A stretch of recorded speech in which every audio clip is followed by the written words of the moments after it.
السلام علیکم خواتین و حضرات، ہماری آج کی اس ویڈیو میں خوش آمدید۔ احمد نواز میری پھپھو کا بیٹا تھا۔ پھپھو گاؤں میں رہتی تھی، غریب اور مزدوری پیشہ نواز سے ان کی شادی ہو گئی تھی۔ جیسے تیسے وہ گزر بسر کر ہی رہی تھی کہ اچانک پھپھو کی موت نے احمد نواز کو تنہا کر دیا تھا۔ میرے والد بہن دفنانے کے بعد 2 دن وہاں رکے اور ان کو 4 سالہ احمد کو اپنے ساتھ لے آئے۔ احمد کے آنے پر اگرچہ ممی نے چونچنا کی تھی، لیکن پاپا جان کی گھر میں چلتی تھی تو ممی ان کی سننے پر مجبور ہو گئی۔ احمد نواز ہمارے درمیان رہتا تھا۔ اس کا ایڈمیشن بابا نے ہمارے ساتھ ہی کروایا تھا۔ اچھے اسکول میں وہ ہمارے ساتھ ہی پڑھتا تھا اور اس کو سب سہولیات دی تھی، لیکن اگر کچھ نہ دیا تھا تو وہ پیار و محبت اور اعتماد تھا۔ ممی کا پرحقیر لہجہ اور بلا وجہ اس پر ڈانٹ ڈپٹ کرنا، روک ٹوک کرنا اس کے اعتماد کو دیمک کی طرح چاٹ گیا تھا۔ اگرچہ ممی بابا جان کی پیٹھ پیچھے سلوک کرتی تھی، بابا کے جانے کے بعد احمد نواز سے نوکروں جیسا سلوک کرتی تھی، لیکن احمد نواز نے بھی بہت مستعدی سے اس کے کام سنبھال لیے تھے۔ لانڈری سے کپڑے لانا ہو یا پھر آٹا گھومنا ہو، گھر کا سودا سلف لانا ہو یا پھر گھریلو جھاڑ پونچھ کرنی ہو، وہ سب کام کرتا تھا۔ وہ گھر کا ہر کام کرنے کے باوجود بھی میرے بھائی سے ہمیشہ فرسٹ پوزیشن پر رہا تھا۔ خاص طور پر اس وقت میرے بھائی کو وہ بہت برا لگا جب اس نے پہلا انعام حاصل کیا۔ اس نے پورے کالج میں ٹاپ کیا تھا اور میرے بابا جان نے اسے گاڑی دی تھی۔ ممی نے پورے گھر میں بوال مچا دیا تھا۔ پاپا جان کہاں سنتے تھے کسی کی، خوش تو میں بھی بہت تھی، اس لیے اس کے لیے چائے بنا کر اس کے کمرے میں چلی گئی۔ ابھی کمرے کی دہلیز پر قدم ہی رکھا تھا کہ اندر سے آواز آ رہی تھی کہ فرح، مجھے بار بار تنگ مت کرو، جب میں فارغ ہوں گا تو تم سے ملنے آ جاؤں گا۔ میں نے جیسے ہی دروازہ کھولا تو احمد نواز صوفے پر بیٹھا تھا اور ٹی وی آن تھا۔ ٹی وی میں یہ سب آوازیں آ رہی تھیں۔ میں بہت شرمسار ہوئی۔ میں بہت کم اس کے کمرے میں جاتی تھی۔ جیسے وہ مجھے دیکھ کر اٹھ کر کھڑا ہو گیا۔ میں یہ چائے دینے آئی تھی آپ کو۔ میں نے چائے کے کپ اس کے حوالے کیے۔ اس نے مجھے دیکھا اور پھر کپ کو دیکھا تھا۔ تمہارا رزلٹ آیا ہے نا؟ تم اتنے کنجوس ہو کہ مجھے مٹھائی بھی نہیں کھلائی، اس لیے میں نے سوچا میں ہی تمہیں چائے پلا دوں۔ میرے یوں چوٹ کرنے پر وہ شرمسار ہو کر بولا، یہ سب کچھ آپ لوگوں کی بدولت ہی ہوا ہے۔ میں اس کی بات کاٹ کر بولی، پلیز احمد، آج کے دن کوئی ڈائلاگ نہیں سننا چاہتی ہوں۔ میں خوش ہوں کہ تم نے ٹاپ کیا ہے۔ میں چاہتی ہوں تم آگے بھی پڑھو، بہت آگے جاؤ۔ میں ابھی کچھ اور بولنا چاہتی تھی، لیکن نوکر مجھے بلانے آ گیا۔ ممی مجھے بلا رہی تھی، زری تیار ہو جانا، شام کو کچھ لوگ تمہیں دیکھنے آ رہے ہیں۔ ایک دن ممی نے مجھے کچھ لوگوں کے آنے کی اطلاع دی تھی۔ میں جو اطمینان سے کالج جانے کی تیاریاں کر رہی تھی، اس خبر کو سن کر بری طرح سے غصہ آ گیا تھا۔ لڑکیوں کے گھروں میں مہمان کیوں آتے ہیں؟ تمہیں دیکھنے آ رہے ہیں، انہوں نے نارمل سے انداز میں کہا۔ ممی، میں پڑھ رہی ہوں ابھی، پلیز وہ کچھ مت سوچیں جو مجھے اچھا نہیں لگتا۔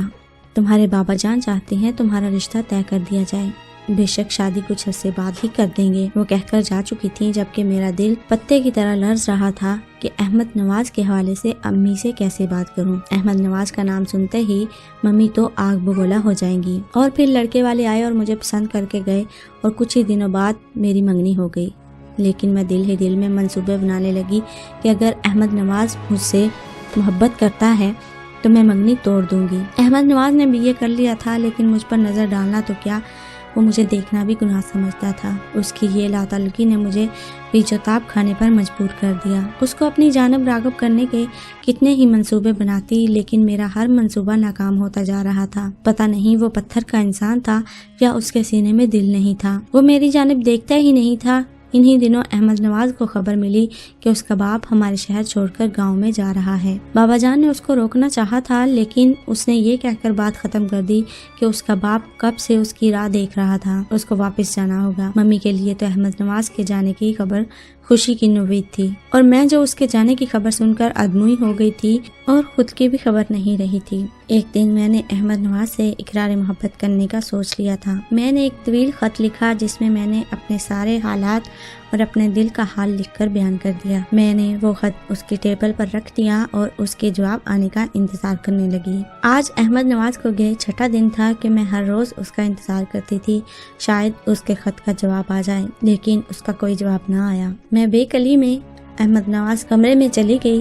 دل میں کتنی ہی بار میں اس کے کمرے میں جاتی اور اس کے اندر چکر لگاتی، لیکن اس کا کوئی خط موجود نہیں تھا۔ میں نے جب اس کی رائٹنگ ٹیبل پر دیکھا تو اس میں ایک سفید لفافے میں ایک خط پڑا ہوا تھا۔ میں نے جب دیکھا تو وہ میرا ہی خط تھا اور میں یہ دیکھ کر حیران رہ گئی کہ اس نے میرا خط پڑھا بھی نہیں تھا اور میں بے فضول اس کی یادوں میں اس کا انتظار کر رہی ہوں۔ اس نے کبھی میرے دل کے احوال سے آگاہی حاصل نہیں کی۔ میں نے وہیں پر زارو قطار رونا شروع کر دیا۔ میں انتظار میں تھی، وہ لا حاصل تھا، بے بس تھا، اور آج جب میرا 1 سال کے بعد میری شادی ہو رہی ہے تو میں کس قدر احمد نواز کو بھولنے کے لیے کامیاب ہو گئی ہوں۔ وقت بہت بڑا استاد ہوتا ہے جو ہر گزرتے دن کے ساتھ ساتھ زخموں پر مرہم رکھتا چلا جاتا ہے۔ یوں گھر میں شادی آنے بجنے لگے۔